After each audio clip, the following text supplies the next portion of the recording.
नाज़रीन अस्सलाम वालेकुम। आप देख रहे हैं सियासी टीवी। कौमी ख़ुनामे में आप सबका इस्तक़बाल है। मैं मोहम्मद सिद्दीक़। सबसे पहले सुर्ख़ियों पे एक नज़र डालते हैं।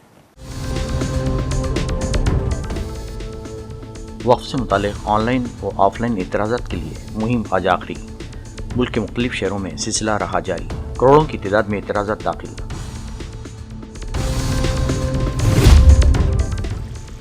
अगर हिंदुस्तान ये चाहता है कि इसे आलमी क़ायद तस्वुर किया जाए तो इसे सबसे पहले मसला कश्मीर को हल करना होगा। जम्मू कश्मीर के इंजीनियर रशीद का बयान। अरविंद केजरीवाल की दरख्वास्त ज़मानत मंजूर। 156 दिन बाद जेल से रिहाई का रास्ता साफ।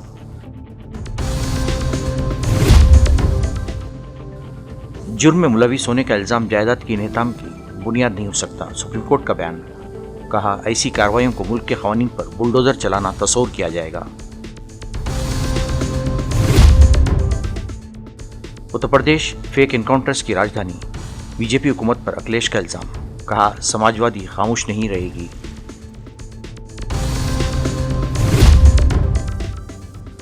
जूनियर डॉक्टर्स अपनी खिदमात से रुजू हो जाएं। ममता बनर्जी ने अपील की। कहा, अगर मेरे इस्तीफा से किसी को इंसाफ मिलता है तो मैं हूं तैयार।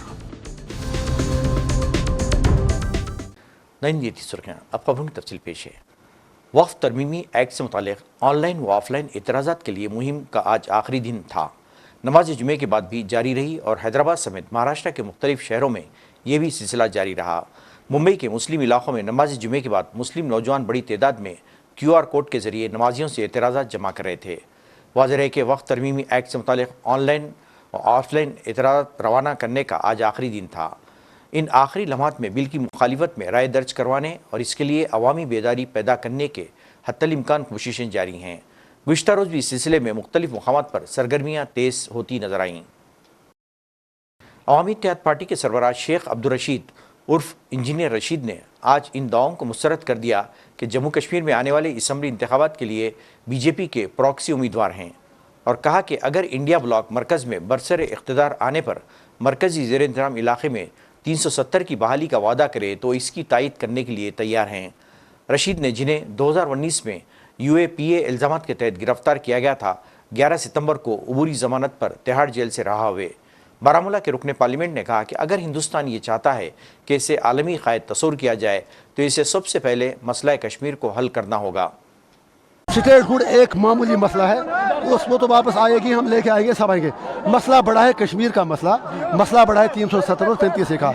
उसके लिए अगर उनके पास कोई रोड मैप है हम उनका सपोर्ट करने को तैयार हैं, लेकिन वो रोड मैप नहीं, वो 5.5 साल कुछ भी नहीं बोले। अमर अब्दुल्ला ने बोला कि जो तिहाड़ जेल का चैलेंज है इंजीनियर रशीद साहब का, तो मैं उसको कबूल करता हूँ बशर्ते कि वो कंटेस्टिंग कैंडिडेट्स को वापस ले, कंटेस्ट खुद ना करे और मैं अकम्पनी करूंगा उनको तिहाड़ जेल। चैलेंज दिया आपको वापस। अभी आप एक काम करना, आप उनसे वो तो बेल तो पूरी होने दो, उसके लिए भी हमने कहा ना कि उनको ये रोड मैप देना होगा। 370 वापस कैसे लाएंगे, हम उनके साथ तैयार हैं करने के लिए।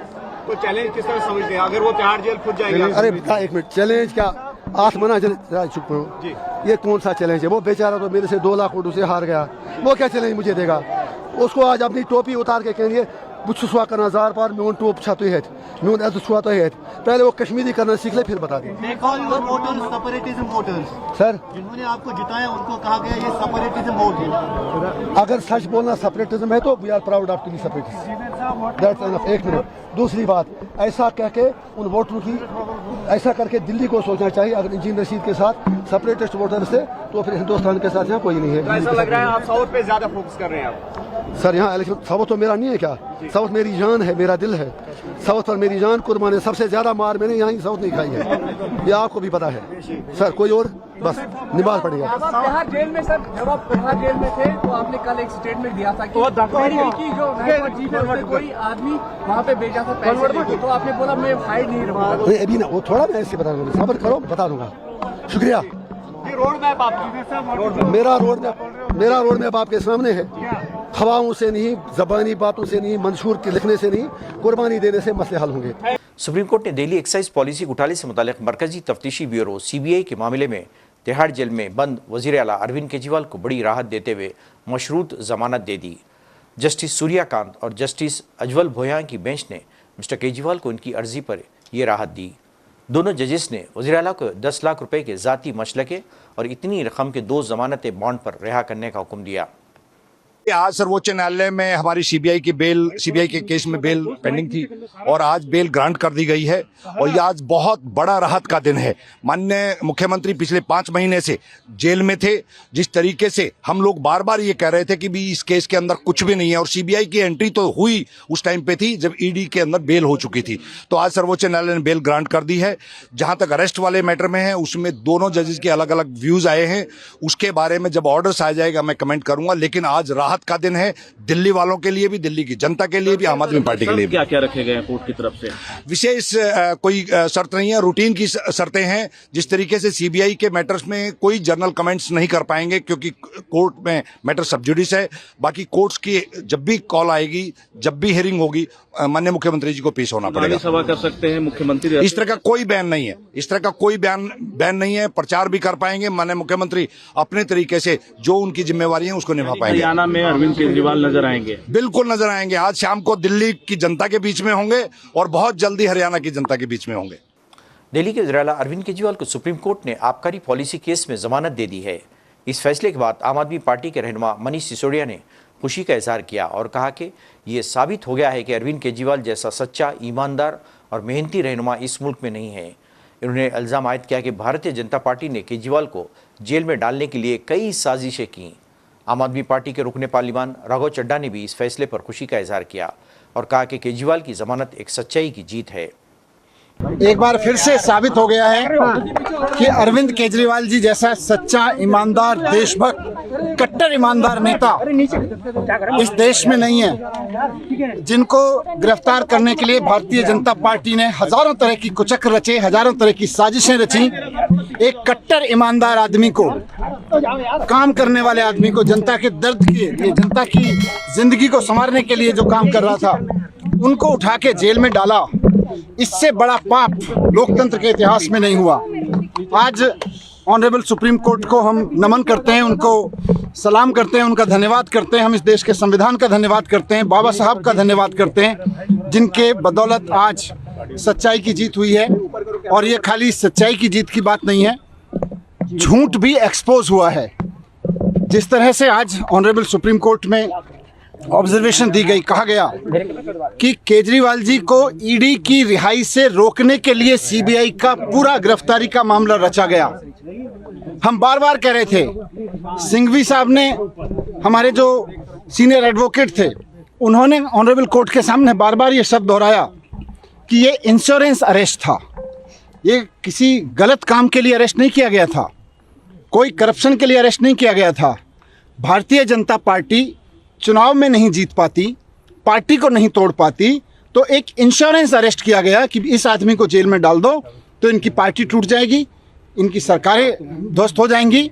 लेकिन मैं बाबा साहब को और संविधान को याद करते हुए, धन्यवाद करते हुए, ऑनरेबल सुप्रीम कोर्ट को धन्यवाद करते हुए, सिंघवी साहब का धन्यवाद करते हुए, आम आदमी पार्टी के एक एक कार्यकर्ता, एक एक लीडर, पार्षद, एमएलए, एमपी, सबको भी बधाई देना चाहता हूं, धन्यवाद देना चाहता हूं कि ऐसे संकट के समय में जब भारतीय जनता पार्टी अपनी पूरी ताकत के साथ, अपने पूरे कुचक्रों के साथ उनको कुचलने की कोशिश कर रही थी, वो टूटे नहीं, हटे नहीं, झुके नहीं, सच्चाई के साथ लड़े रहे। सच्चाई की जीत हुई है, हम बहुत खुश हैं। आने वाले समय में इससे और सच्चाई के लिए लड़ने वालों को ताकत मिलेगी। बात सिर्फ केजरीवाल जी की नहीं है, जो भी आदमी सच्चाई के लिए लड़ रहा है उसको ताकत मिलेगी।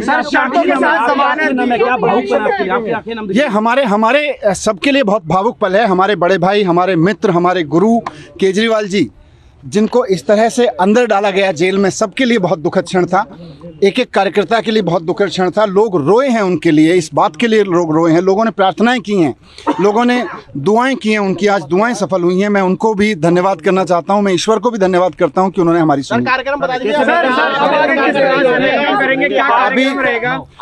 अभी पूरी लीगल प्रोसेस होगी। ऑनरेबल सुप्रीम कोर्ट के आदेश के अनुसार जिस तरह का लीगल बॉन्ड वगैरह है, उसके बाद में वहाँ से से एक बार सारी फॉर्मेलिटीज़ पूरी होने के बाद में हमारे वकील जैसे हमें निर्देशित करेंगे। फिलहाल हम अभी सभी मित्र लोग, सभी पार्टी के लोग, कुछ लोग मेरे साथ में, हम लोग साथ में थे।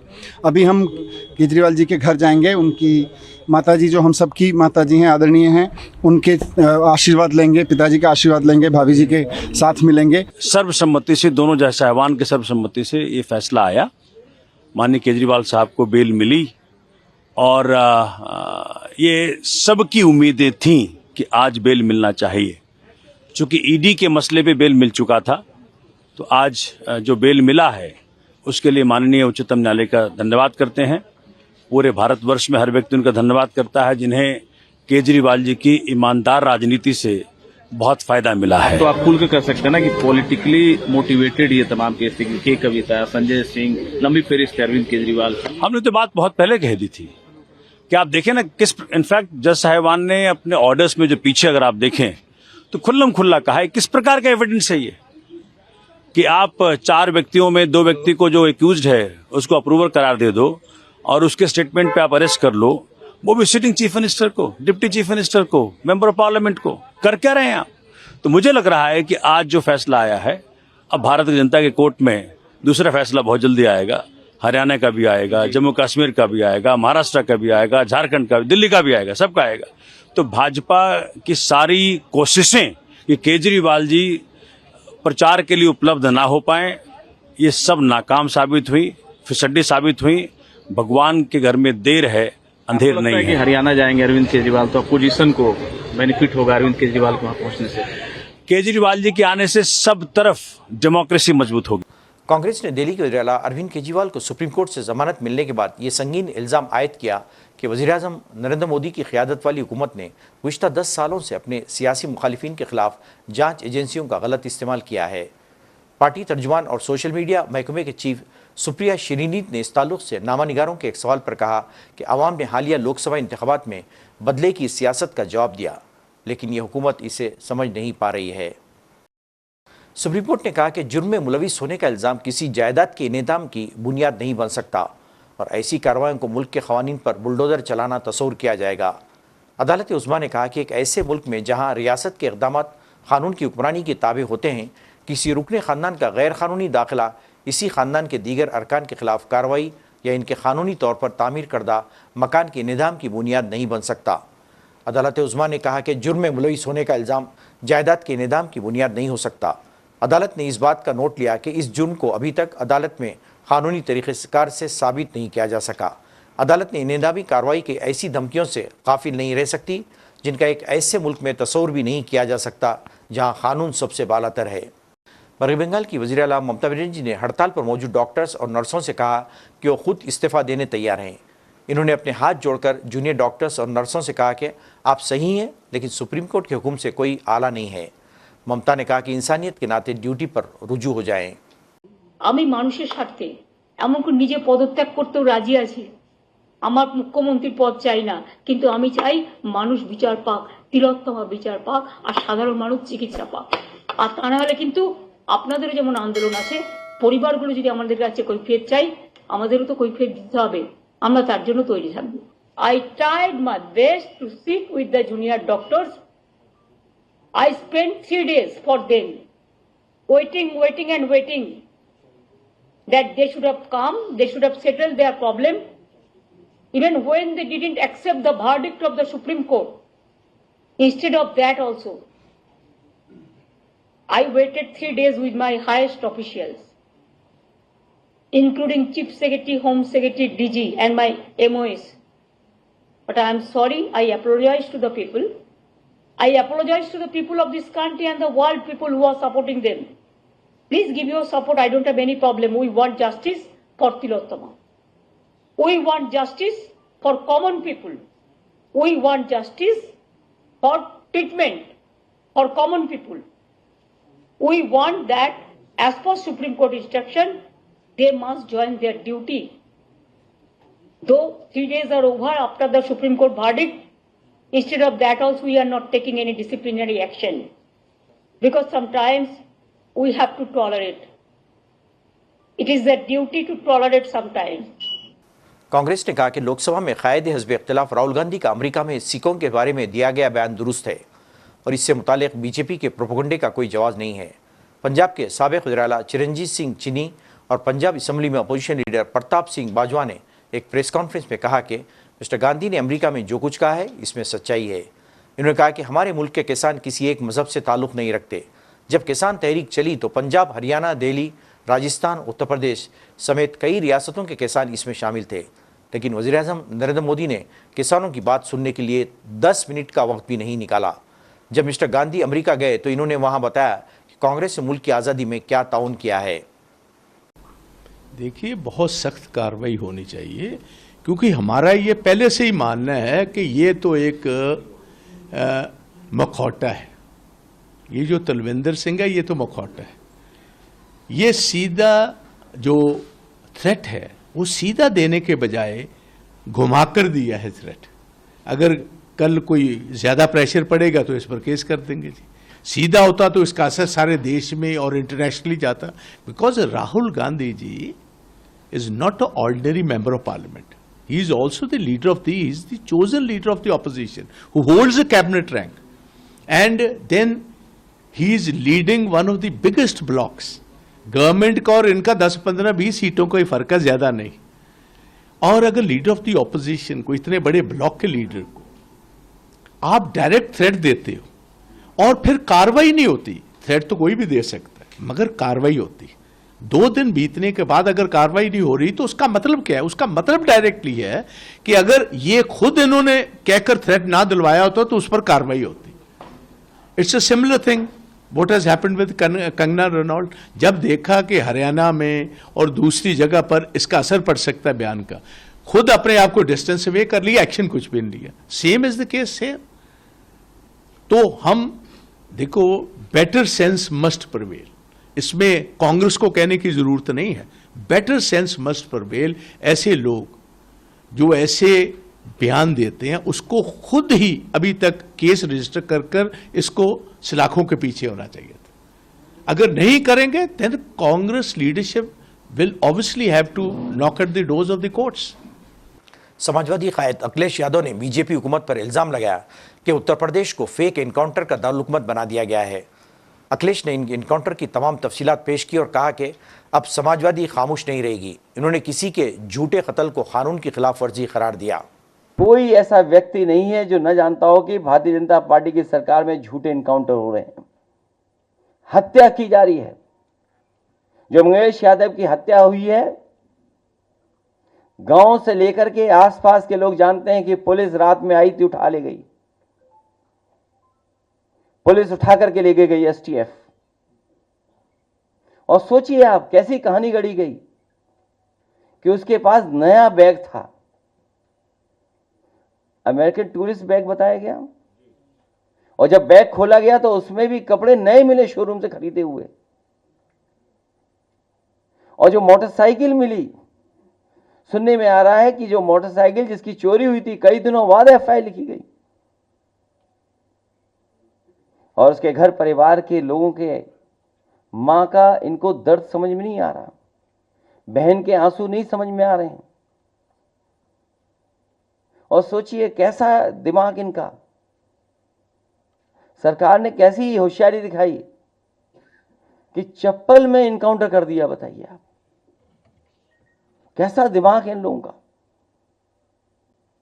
क्या होशियारी दिखाई। कौन नई तस्वीर देख करके बता सकता है कि यह झूठा इनकाउंटर हुआ था? और यह पहला झूठा इनकाउंटर नहीं है यूपी का, तमाम इनकाउंटरों पे उंगली उठी है।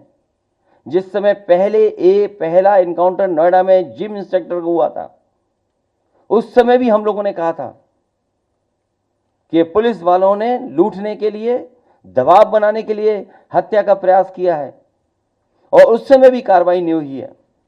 अभी तक जितनी भी हत्याएं हुई हैं या इनकाउंटर हुए हैं, सबसे ज्यादा पीड़ित परिवार के लोगों की हत्या की सरकार ने। हम लोग न्याय दिलाने के लिए सदन से लेकर के और संघर्ष के बीच में भी जाना पड़ेगा, तो समाजवादी लोग पीछे नहीं रह सकते। और भाजपा ने तो इतने इनकाउंटर किए, उत्तर प्रदेश को फर्जी इनकाउंटर की राजधानी बना दी इन्होंने। फर्जी इनकाउंटर की राजधानी बनकर के।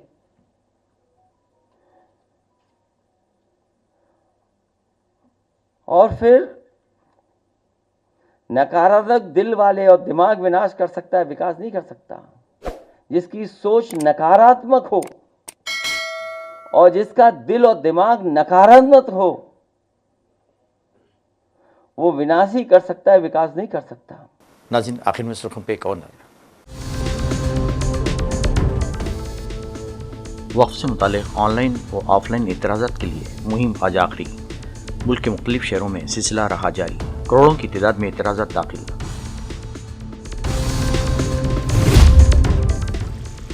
अगर हिंदुस्तान ये चाहता है कि इसे आलमी क़ायद तस्वुर किया जाए तो इसे सबसे पहले मसला कश्मीर को हल करना होगा। जम्मू कश्मीर के इंजीनियर रशीद का बयान। अरविंद केजरीवाल की दरख्वास्त से जमानत मंजूर। 156 दिन बाद जेल से रिहाई का रास्ता साफ।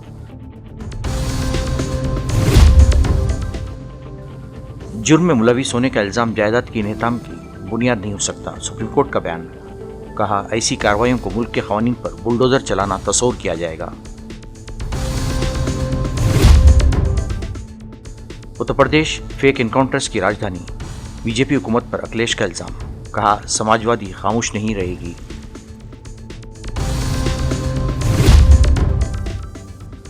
जूनियर डॉक्टर्स अपनी खिदमात से रुजू हो जाएं। ममता बनर्जी ने अपील की। कहा, अगर मेरे इस्तीफा से किसी को इंसाफ मिलता है तो मैं हूं तैयार। नाज़रीन, इसके साथ ही कौमी खबरनामा खत्म होता है। मुझे और सारी सियासत की टीम को इजाज़त दें। अल्लाह हाफ़िज़।